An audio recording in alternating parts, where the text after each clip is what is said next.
To give people a general idea of what they should be expecting ballpark. I think Yeah. sometimes people feel like, oh, I'm going to go to an attorney and just be charged for all these hours and it's going to rack up this Yeah. huge bill. What would you say for people is like a keep this in mind? And does it vary depending on where you live?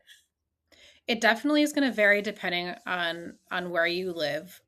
One thing to keep in mind is that, right, pursuant to the rules of professional conduct, attorneys have to charge a reasonable fee, and that is based on whatever is common in your area. So you could call a few different attorneys in your area to just get a sense of prices. At least here, for wills, general durable power of attorneys, your advanced healthcare directives, they're fixed fees. It's not an hourly, it's just one fee. That may not be common everywhere. Some places may charge by the hour. From what I've seen, I would say you could expect anywhere between maybe like $400 and $1,200 for a will.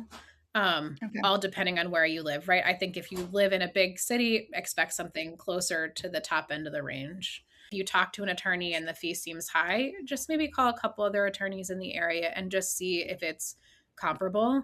Um, because there are going to be attorneys who will charge you a lot of money. Um, and they'll try and justify that by producing like a 40-page will. Nobody needs a 40-page will.